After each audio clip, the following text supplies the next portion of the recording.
We have everybody come back at 3 months now. And then we did that for a while, and we were tracking results on a bunch of people, getting, for the most part, nothing works for everybody, but for the most part, getting really good results for people. Then we did my back MRI a year later, and I had more tissue growth from the 90-day mark to the year than I did in the first 90 days. And the older technology stem cells kind of thought after 90 days you're getting everything you're going to get. And then we also had patients that just want to come back and do something else, and so we started getting, hey, let me get an MRI on that knee or that shoulder too. I'll pay for it. And we were seeing, hey, 6-8 months out.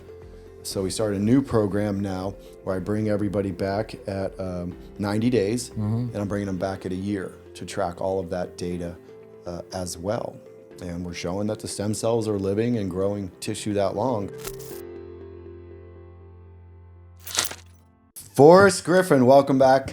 It's welcome great to be the back. CPI Thank you. podcast. Yeah. All right. I'm super excited to show you all the changes because you came down here early on when we were doing. Yeah, over a year ago now. I think it's closer to 2, isn't it? Yeah, I think March should be 2. March will be 2 years from now. Well, how you been doing? Welcome back. Yeah. I'm good, man. I'm good. It's funny. Some of the initial stuff I did, like the blood work and the MRIs, actually, I kind of turns out I wasn't in great health. And I actually kind of, not intentionally, but I quit drinking and, changed my diet a little bit just because I wanted the stem cells to work. And you guys were like, hey, if you just do this, it's just a waste. I was like, all right, well, let me take it serious. So I'm happy I did. So thank you for changing my life. Accidentally. That's awesome.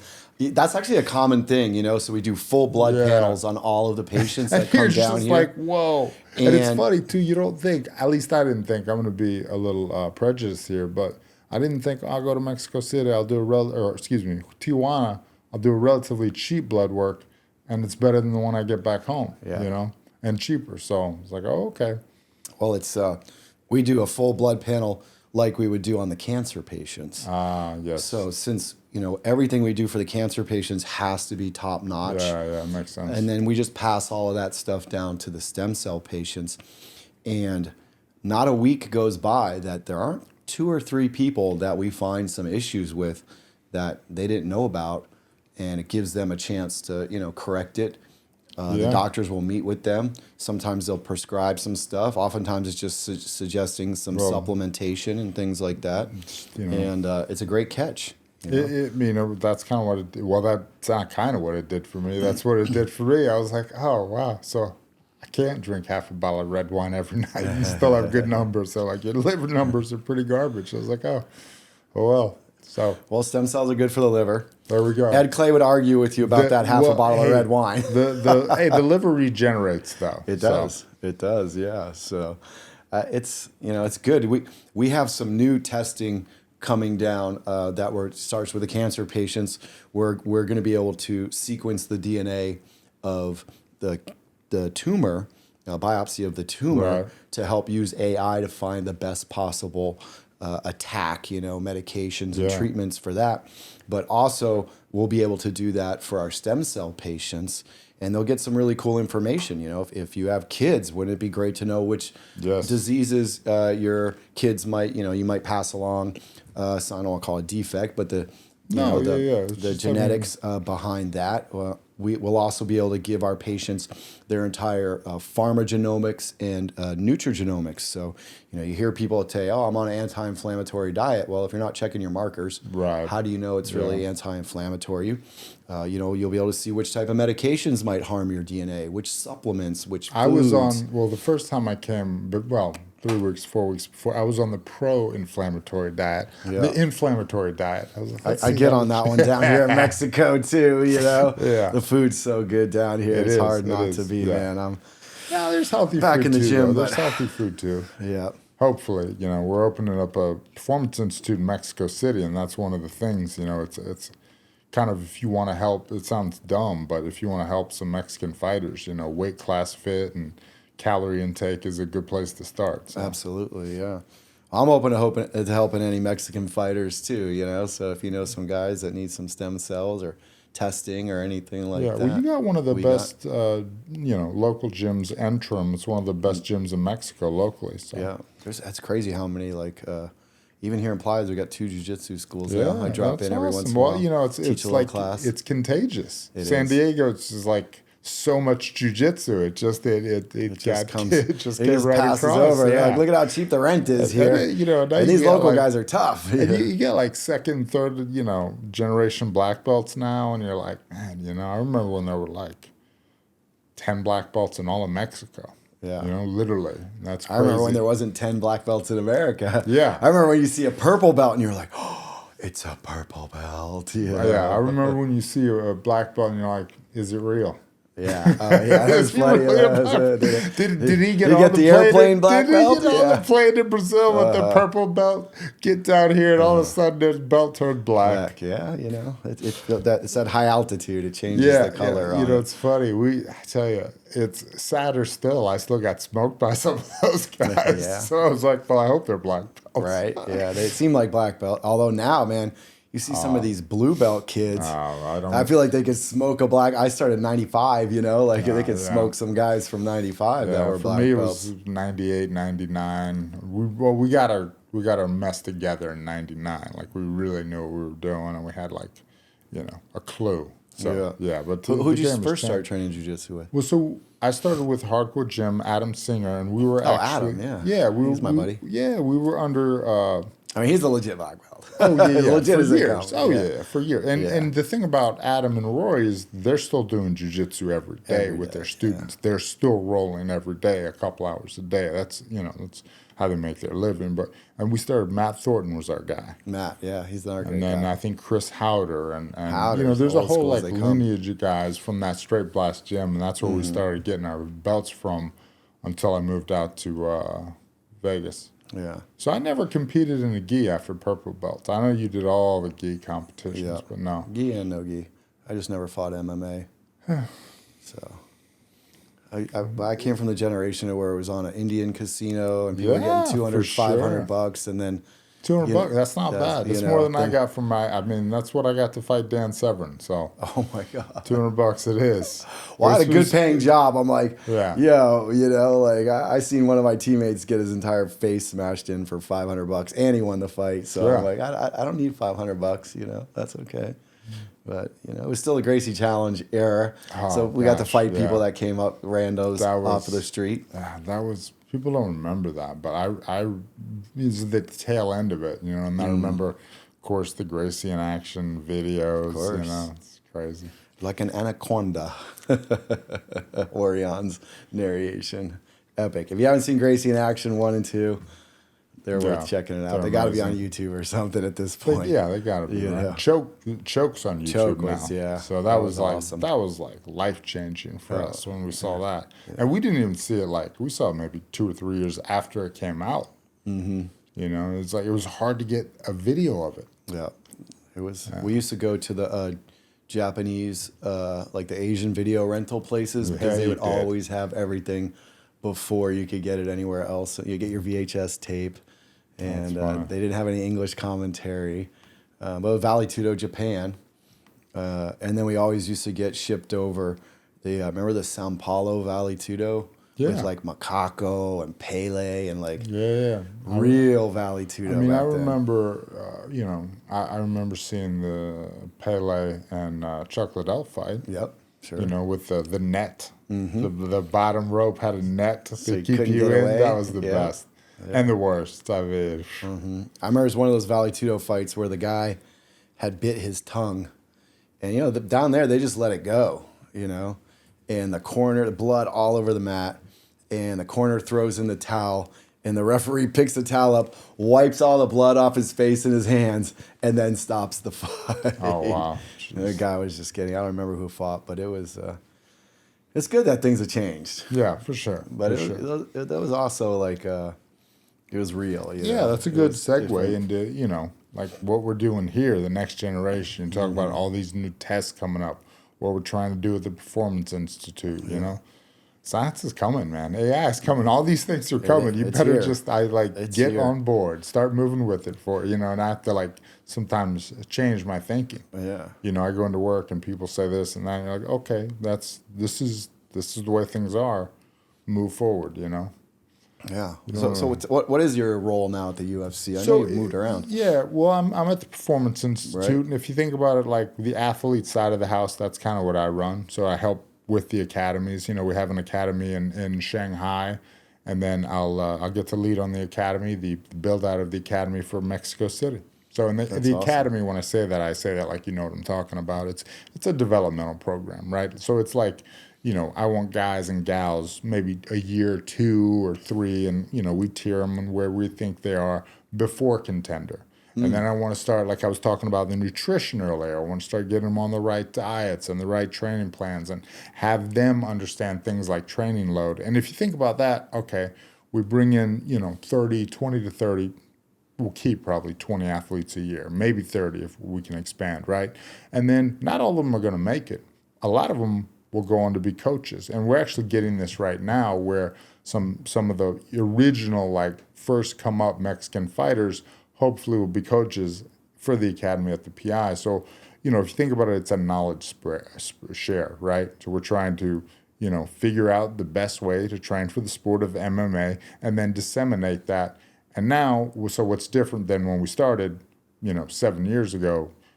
Hey, now we're really concentrating on the Spanish speaking market, on the Portuguese speaking market. Whereas first it was like, hey, let's get this up and running in English. Okay, let's, you know, and then we translate our work obviously in Mandarin, Russian, Spanish, Portuguese, you know, all the major languages, Korean, very popular. But, you know, now the idea is let's embed ourselves with them. Let's show them what a fight week can look like. Let's help these athletes, like you can make weight and still feel pretty good, you know? Hmm. That's Science, it's changed science. a lot from, wrap Science, yourself in you know, towels and and again, every day it's like you just get on board or die like the dinosaur that you are. So again, we're here. That's why I'm here. we're here. Science. Yeah, it's great. So did you get to go out to Shanghai and Yeah, coach? yeah. I'm That's awesome. going 2 weeks. Oh, killer. So That's great. they're having the fight out there December 9th. I'll be out there for that. Okay. And that'll be the road to the UFC finale, which we've got, you know, 5 academy guys and the 4 finale fights. So pretty good. That's awesome. Yeah, I think sometimes the UFC doesn't get credit for how much they do. Like I've been to the PI, it's incredible. Well, yeah. I mean, and I'll just jump right at that. You talk about like what percentage of the UFC's bottom line goes to athletes versus the NBA and NFL. Well, the NBA is still in growth mode. The NBA, or excuse me, the UFC. NBA.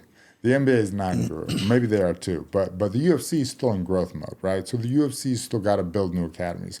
They got to bring on new partners. They got to bring on drug testing. They got to work with Cleveland Clinic. They got to insure fighters. They got to pay for their athletes to recover from the fights, right? It's fighting at the end of the day. People are going to get hurt, and they're going to require surgical intervention, stem cells, etc. And you know, the UFC spends a lot of money to get these fighters back to health. And the other thing is like the number one cost center for the UFC is athletes, as it should be, right? But you think about, you know, the sport itself is still growing, right? The UFC. I hate when people say we. I'm not the UFC. The UFC is still, you know, they're still investing in places like Mexico City. They're still investing in China, in, you know, hopefully Abu Dhabi, maybe Russia, Brazil, Africa, all places that the UFC wants to build their fan base, and why not put performance institutes there to work with some of the local fighters, help that local fight population stay in Mexico. You get like talent flight, right? Like all the best Mexican fighters start moving to the States because there's better training. Well, now the training here is worse because all the good fighters left. So we need to keep the best talent in Mexico City so the talent will continue to grow. That makes perfect sense. Yeah, and well, I mean, it's also literally, UFC is yeah. a global sport. I mean, NBA, maybe some people watch it Well, it's, outside you of the know, U.S., it's but huge in China. It's huge you there. know, But, you know, again, I've said this a million times, and I guess 1,000,001 is the perfect number. But UFC fighting, it has a baseline appeal to everyone. Everybody. There's a percentage of people everywhere across the world that can get fighting, understand it.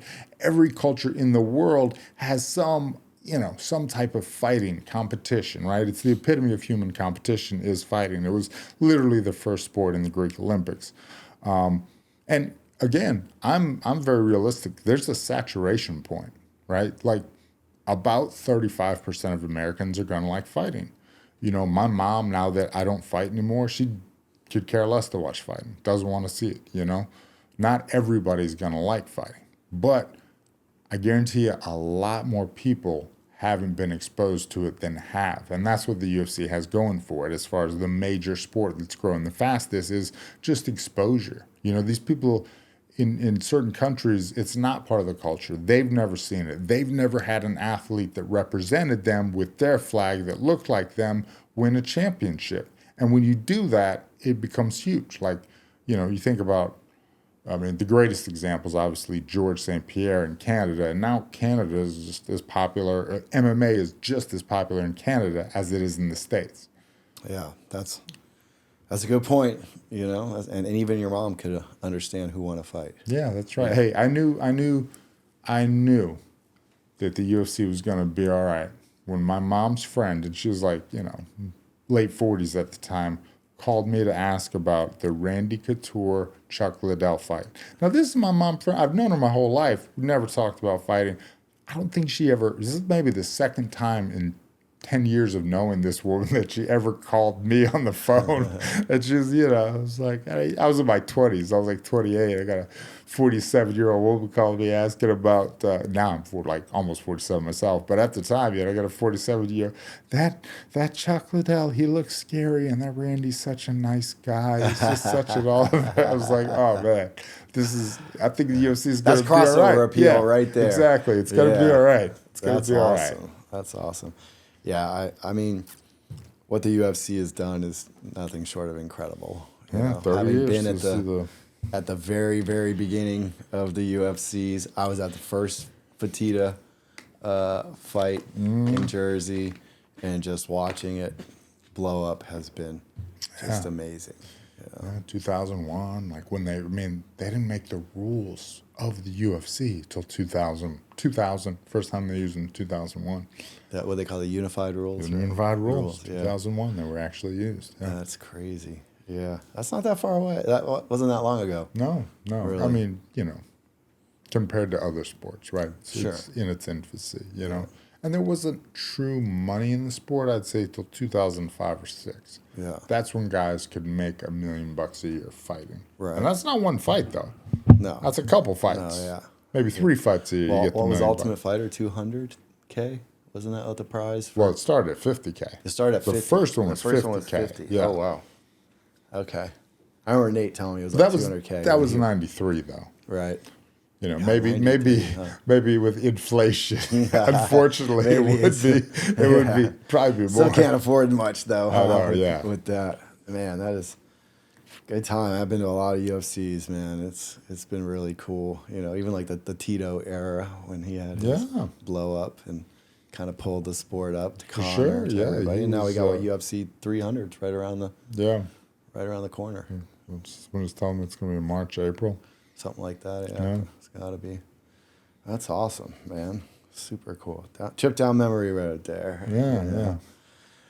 Well, I'm glad to still be a part of it, you know. Like, I was in the, you know, I still have the oldest, I don't know if you call it MMA. It was Valley Tudo when I started. The website's still up. I don't think I posted anything in a couple of years, but we posted the first Valley Tudo fight ever on the internet. First jiu-jitsu match on the internet. Okay. 96. That's awesome. Wow. 120 by 240 pixels. It took all night to download on your beep beep beep modem. Oh yeah. Blew up my server the first few times we posted stuff up and shared it in the forums. And you were on the underground forum back in the day? Long before the underground forum even existed yet. Yeah. Well, that was the late 90s, right? Yeah, it was a couple years after. Because that was how I got a lot of my earliest fights. We all did. Was like off the underground forum. Was literally the best just thing ever. Talking trash to random people. Yeah. Awesome. My buddy will be your buddy. Yep. And it's like, all right. Let's meet on an Indian reservation. Yeah. It's like, how much money? How much money you got? Can we get money? Let's go. The first 4 fights I fought, the first 6 fights I fought, only the winner got paid. Wow. But that was the original UFC. Winner gets 50K, everybody else gets nothing. So it was like, really crummy UFC. That's how it was. You know, where were those fights at? They were in an armory in Georgia. Okay. Yeah, and that guy, the guy that did it, Matt Waller, he ran those events for years, and then yeah, now a guy named Dave Obelask's been running shows for over 20 years. I used to be a referee for him at one point. It's just cool to see like the same guys doing it. The guys I used to train with and fight with are now the refs, which is cool. Yeah. I mean, That's it's a not lot like of passion, you know. it's not a job for them. It's like, what am I gonna do Saturday night? I'll go do this. It's Right. pretty cool. That's cool. You Yeah. know, I remember all the old hook and shoots. Oh, yeah, Florida, right? You're Big right. Florida. Indiana. Indiana. Yeah. Evansville, Indiana. I used to go all the way out there. There's And like then nothing around anywhere. hence the Aaron Rileys of the world. Yep. Didn't quite make it. By the time the UFC came around, he was just so beat from all the Little wars. late. Yeah. Yeah. And some of those guys just had so many fights. So many great fights Yeah. before they ever Yep. made it. Dan Lambert was doing it down in Florida. Yeah. Big, I mean, right? The What was the ATT name guy, of that? right? Yeah, what was the name of those fights? Florida Freestyle? I can't remember the name of it. So he worked with different organizations, and he actually is one of the reasons why he kept a lot of fight leagues that weren't his afloat, and he's would such a kind great of guy. almost subsidize guys like Jeff Munson's purse to fight in the smaller shows. Right. Yeah, so he did a lot of crazy stuff like that. Basically, almost paying just to have his guys somewhere to fight. Wow.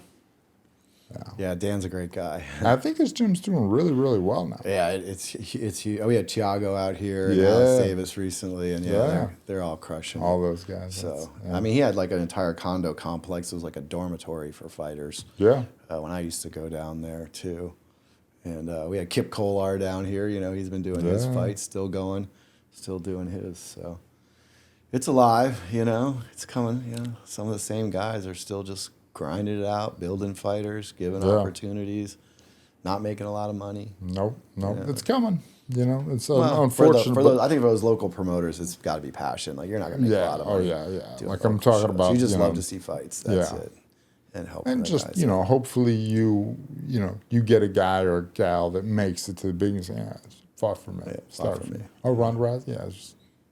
No, His first fight was. I gave her a nice show. opportunity. Yeah.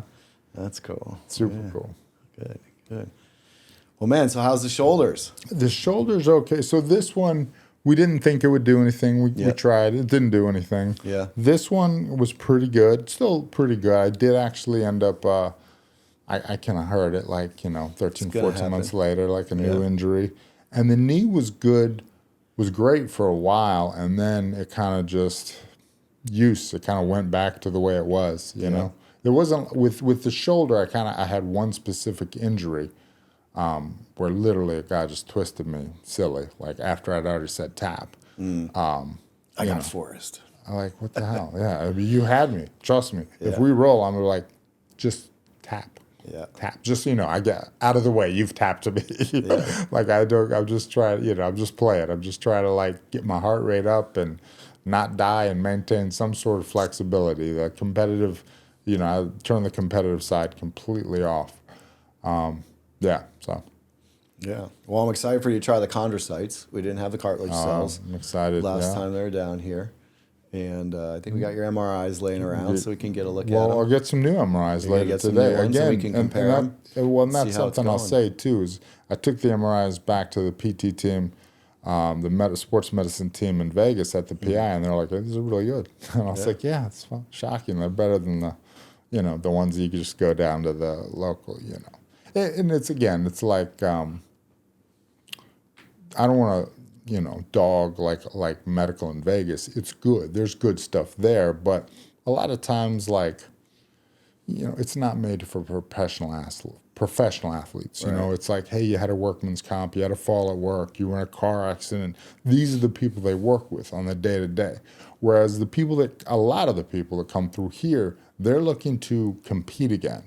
They're looking to compete at the highest level, to push themselves to that level again. And even me, it's just recreational, but I still got drive to do stuff. So I want, I want higher standard, if that makes sense, and that's what I appreciate about this place, right?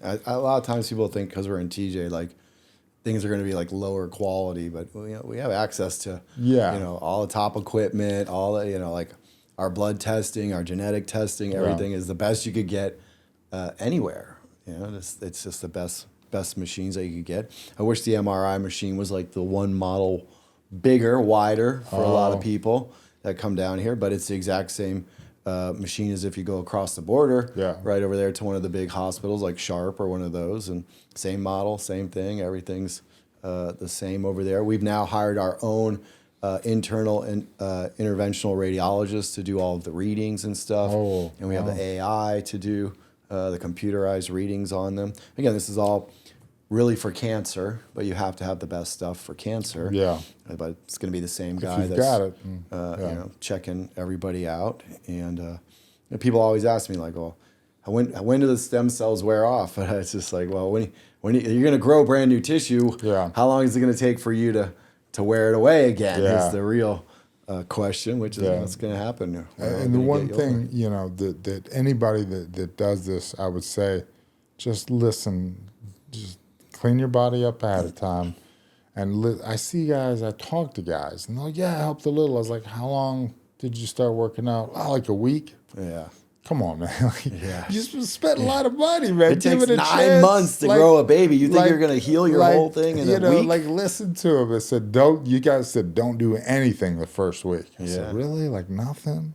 Okay, nothing. All right, what can I do the second one? I'm like, walk? Okay, the third week, okay.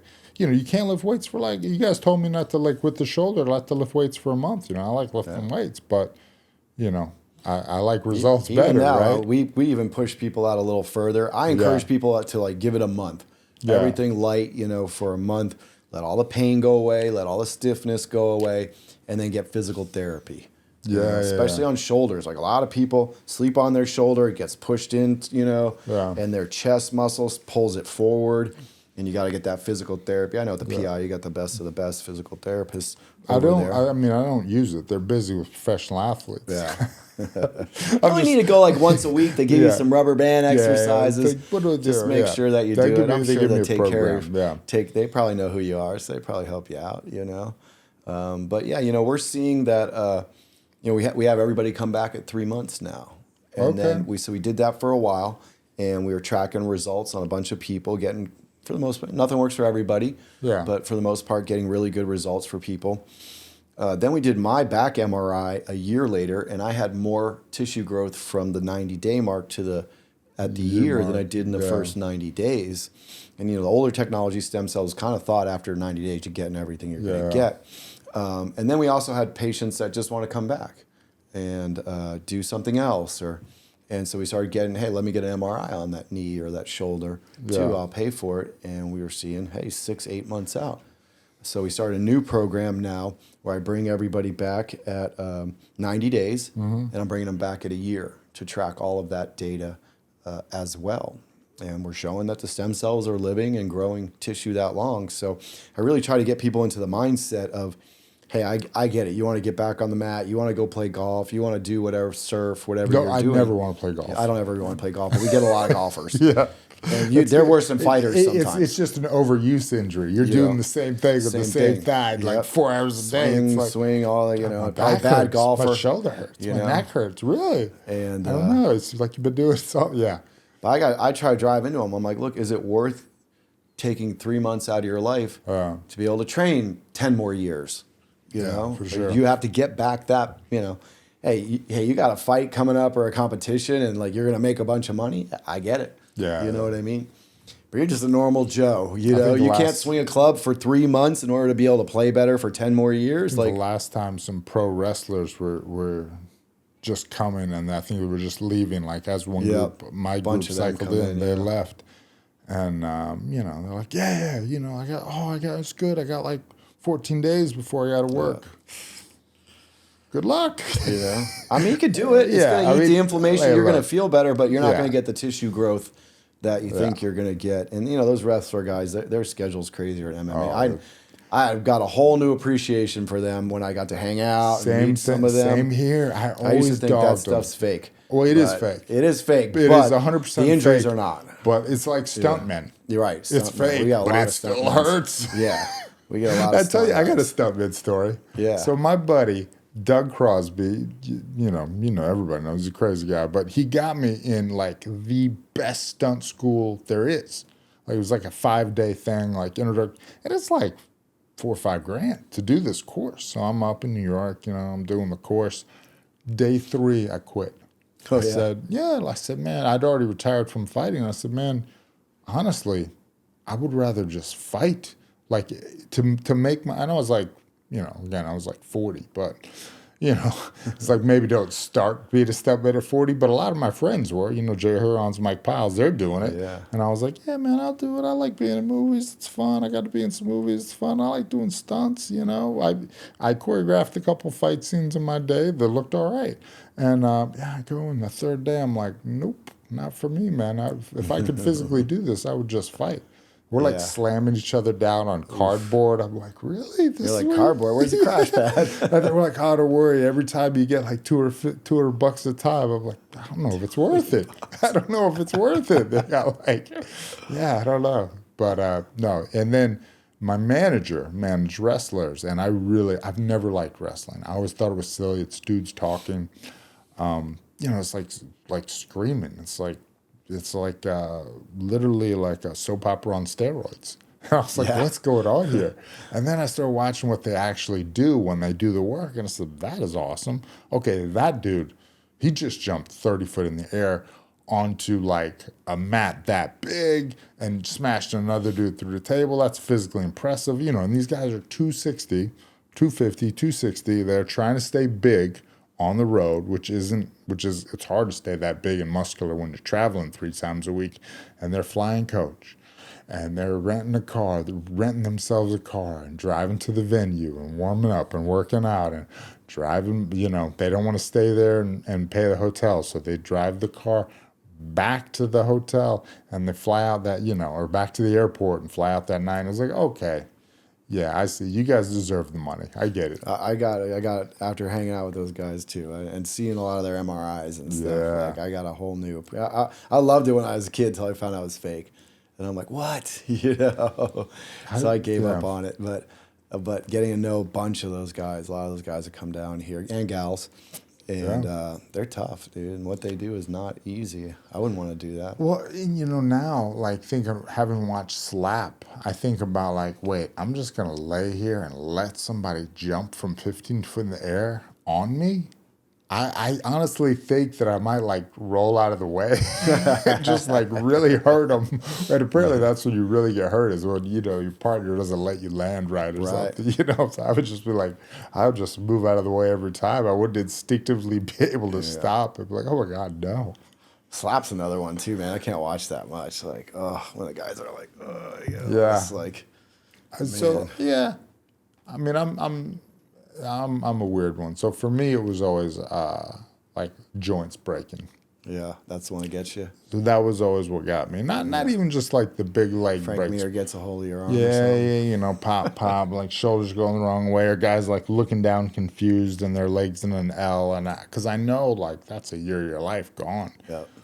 So what I did and what I still do, and just try to be mentally tough, as I watch the worst breaks I can see again and again. Watch them in slow motion in the ice bath.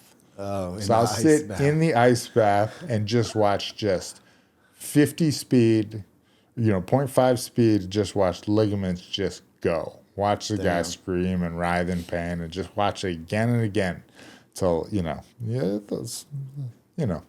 Or you get the guy like Henzo, his entire arm's ripped off. He does still smiling. He's like, I'm fine. He's like, it's nothing. I got another arm. I was like, yeah. Let's keep fighting. Fine. Yeah.